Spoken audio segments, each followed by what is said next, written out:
Greetings, my friends. This is Mark Hoverson in Phoenix, Arizona, and today we're going to talk about mobile engagement. And we have a very special guest. His name is Michael Rutherford in San Diego, California. And a little backstory on Michael.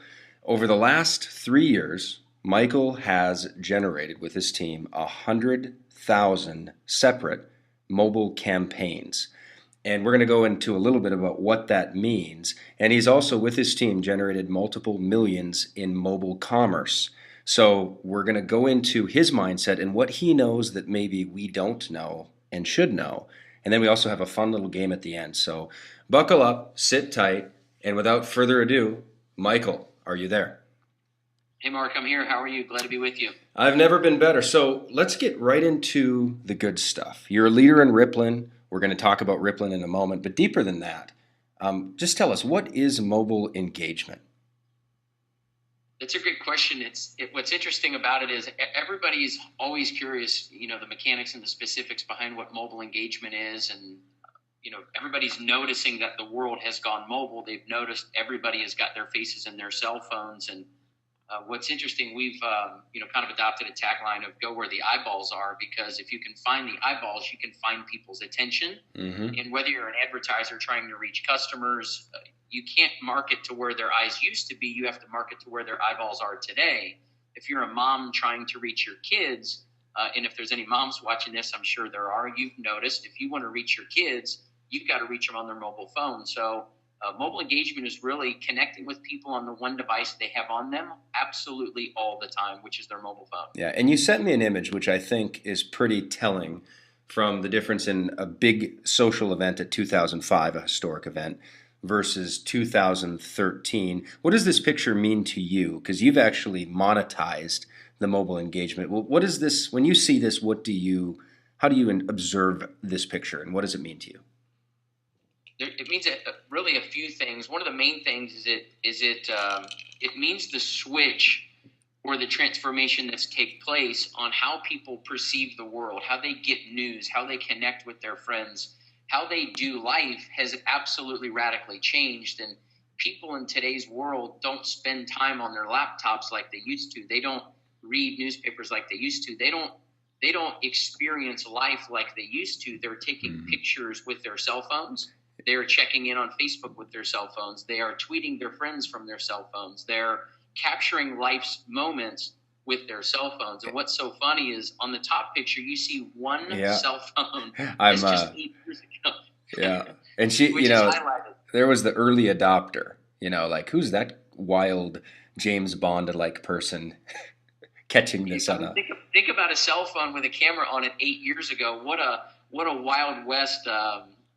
Early adopter. Today, that was probably like a chocolate razor, by the way. But today, look at the bottom photo. Everybody and their brother, I don't care if they're 8 years old or 88 years old, they've got a mobile phone.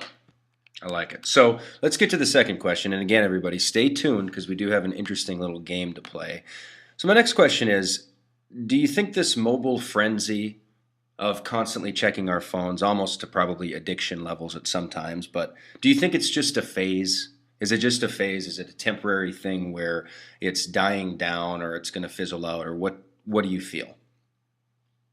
It's interesting to learn when you dive into the deep stuff, the thick stuff. When it comes to mobile, you start peeling back layers, and on the surface, it definitely feels like a fad because of how quickly it's happened. Right. The mobile adoption happens so much faster than the web adoption of people getting on their computers. In other words, when Microsoft and Apple really first came out and people got a computer for the very first time, it took a long time for just the average and ordinary wage earner in the world to have a mobile phone. But the adoption of mobile, or to have a computer, but the adoption of mobile has been so much more rapid. And you've got places around the world where they never got a computer, but they do have a mobile phone. And because of that fact, what we're seeing is the convergence of all other mediums moving onto the mobile phone. And what I mean by that is people are using their phones to do things that they used to do with other devices. I mean, just think about it. If you've got your phone on, you think about there's so many things that we do with our phones today that we used to use another device for. Yes. And what I'm getting to is people get news from their phones where they used to get news from the television or the radio.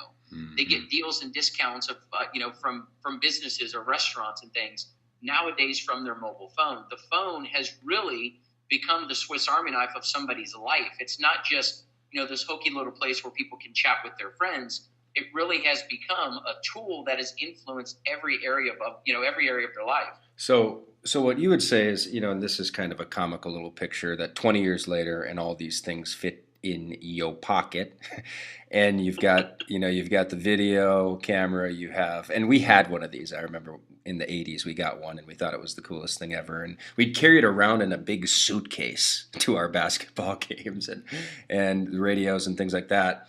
And now, so to the question, is this a phase?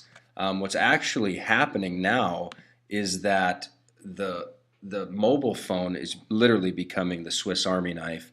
It's actually increasing usage, and with apps, more and more things are folding into it, from augmented health devices that you plug in and you can get diabetes readings, you can do breathalyzer things, you can do blood work. I mean, it's crazy what is happening. Actually, more things are rolling into the cell phone and into the mobile thing than we even thought at the start. So I don't think you think it's a phase, is what I gathered from that. I think it sounds like it's a velocity that's picking up. Yeah, there's no question. And one of the uniquenesses too is when people talk about phases and fads, they're very flighty. They're kind of here here today, gone tomorrow. One of the uniquenesses about mobile is so many people's everyday lives, not just aspects of their lives, but everyday aspects of their lives. I mean, many of them, most of their lives have become so integrated into their phone, or their phone has been integrated so much into their lives. You would almost have to alter every hour of your day to not use your mobile phone, because we've become so reflexive and so dependent upon it. It's crazy. I've never seen a device do that in history. Well, it's blowing everybody's minds the deeper you go into this. So you are what I would call a super splasher in the Rippln.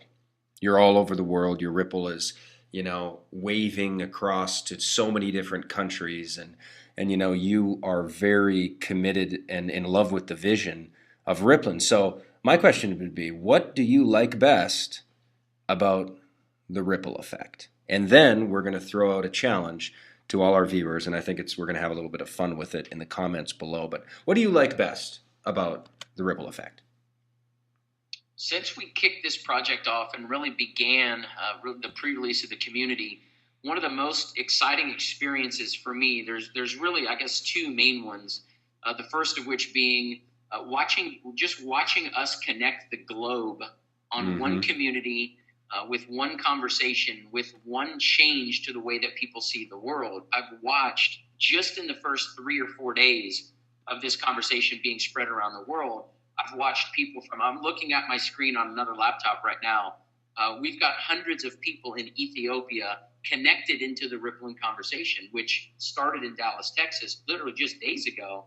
But I've watched it already ripple out into Ethiopia, in Israel. I mean, we've got people, I'm not kidding, in Iceland, Greenland, Sri Lanka, places that I didn't even know I know there were countries, but places I didn't even know were countries. The teeniest little islands, in French Polynesia, have dozens of people in the Rippln. So how quickly, by design and by definition, how quickly the ripple effect has already touched and brought together all four corners of the world.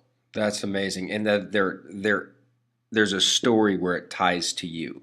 That's what I think, just the gamification of Rippln, the simple game of watching the social connectivity, and the fact that the tech companies, in terms of vision, the tech companies know that your influence is that powerful, Michael, and up until now, they're the only ones who harvest it, right? So Rippln is literally restructuring the way tech companies operate, and I think it's a very exciting conversation. So number one is that you love just the connectivity and watching it grow from a viewer standpoint. What's the second thing you were going to say? You kind of hit the nail on the head, which is there's a story behind every ripple that's been caused. So whether it's my personal ripple of people that have built around the world and really wrapped the whole globe a bunch of times over, it's the individual stories of how those things happen. Like I've got a great friend of mine I've known for years who, if you'd have told me 10, 12, 15 days ago that he'd have a Ripple of thousands of people, hundreds of them in Norway, hundreds of them in Spain, hundreds of them in Russia, I would have told you were crazy. Right. So I'm watching my great friend of mine introduce it to a couple of his friends from church. I mean, he's never done anything like this. And when I say like this, I mean built a global audience. That's what I mean by never done anything like this. He's never built an audience of people that stretched the globe or, connected all the continents and made them almost like one community, one family, one cloth. And as you watch these stories unfold, just his Ripple alone has spread all over the globe. And every individual new little icon on the map, as it starts, just populating all over the world, every one of those has got not just a story behind it, multiple stories behind it because of how he introduced it to his friends at church. Yeah. And how his friends at church introduced it to his brother, and his brother referred it to his old friend he used to grow up with in the Ukraine, and how he referred it to his buddy he used to play soccer with in Norway. And it naturally and organically has grown like that. So that's been fun for me. The stories, I know, I mean, there are thousands. We have hundreds of thousands of people in the Ripple, and the stories are hilarious. Like literally 2 ripples down from me, there's a event promoter who's friends with Scottie Pippen, the NBA All-Star legend, Michael Jordan's teammate Scottie Pippen, and he sends me, I find out he's in my Ripple, and he sends me a picture of him and Scottie Pippen, and it's just so funny because, I grew up watching Scottie Pippen, and, these stories are just colossal. So here's the challenge that we want to end with, everybody. Michael and I want to do a challenge. In the Facebook comments below, we want you to think of 3 devices that you used to use individually, like a flashlight, that you used to hold individually, but are now integrated into your phone that you've used in the last 30 days. And simply comment below what they've been. So here's a couple examples. Like in my life, I use the flashlight at night, that it used to be its own thing. Camera. I listen to my Spotify app, so radio. Michael mentioned the map. I use the calculator daily. I used the alarm clock this morning. Watch to tell time. And then used to have a big physical Nintendo, but now I play games on my phone. So we want to see below how many in the last 30 days, single devices, just think in your mind, have you used? Michael, what are a couple that you use on in the last 30 days or on an almost daily basis? I was afraid you might ask me that, so I pulled my phone up. One of the ones, several of the ones, my wife just booked airline tickets on Southwest to fly up to Portland, and Southwest Airlines app gets a lot of action on my phone. Wow. Even just my clock. I love brownies. Maybe that'll tell you something about me. I've got a sweet tooth. And I always use not just my alarm clock, but my stopwatch, my timer. I use all of those. I have Pinterest on my phone where we get fun recipes. That's kind of like magazines almost. That used to be magazines are now apps. It's crazy. What's your favorite thing on your phone? What's your favorite old use that's now integrated into your phone? Number one. Probably the funniest one that I'm a movie buff. I go see every movie that comes out the minute that it comes out. So I have an app called Fandango on my phone where I always go and find out what movie times are playing. And what you used to have to do, if you remember this, was either go get the Sunday newspaper and look up the times, I do, or call the 800 number and listen to the recording of what movies were playing. Now you can just pop it up on your phone and find out everything. So that exists for golf tee times. That exists for flights. I mean, you name it. I love it. All right. So to everybody who has watched this interview, Michael, thank you so much. Wealth of wisdom, great energy. And here's what we want to do now. We heard from Michael, and now we want to hear from you. So below, the challenge, which is kind of the game, is to think of at least 3 devices that you used to use individually and in the last 30 days have now been integrated into your phone. It can be the old Nintendos, watch, clock, flashlight, video camera, radio, maps, newspapers, magazines, and think of some crazy ones. But we'd love to see the comments below. Please share and like this video and spread it, and let's keep Ripplin'.